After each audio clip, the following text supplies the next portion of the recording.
Assalomu alaykum, hurmatli kuzatuvchilar. Mana Sihat klinikasida navbatdagi bariatrik operatsiyamiz. Bemorimiz Toshkent viloyatidan kelgan. 5-6 yildan beri qandli diabet bilan hastalanib keladi. Bemor bir necha marta statsionar ambulator davolangan, lekin foydasi bo'lmagan. To'q qoringa sahri 20-21, och qoringa 17 dan pastga tushmagan. Hozir bizga murojaat qilib keldi.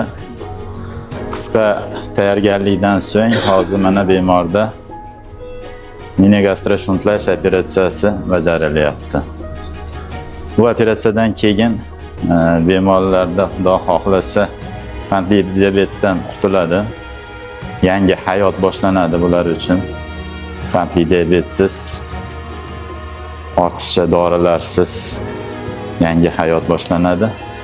Agar sizlarda ham qandli diabetning ikkinchi tipi bo'lsa, agar operatsiyaga ko'rsatkichlar to'g'ri kelsa, asoratlar bermasdan tezroq bizga murojaat qilishini aytib qolamiz. Chunki bu operatsiyadan keyin bemorda asoratlarini oldini olib qolamiz. Bo'lib bo'lgan asoratlarni orqaga qaytarish qiyin.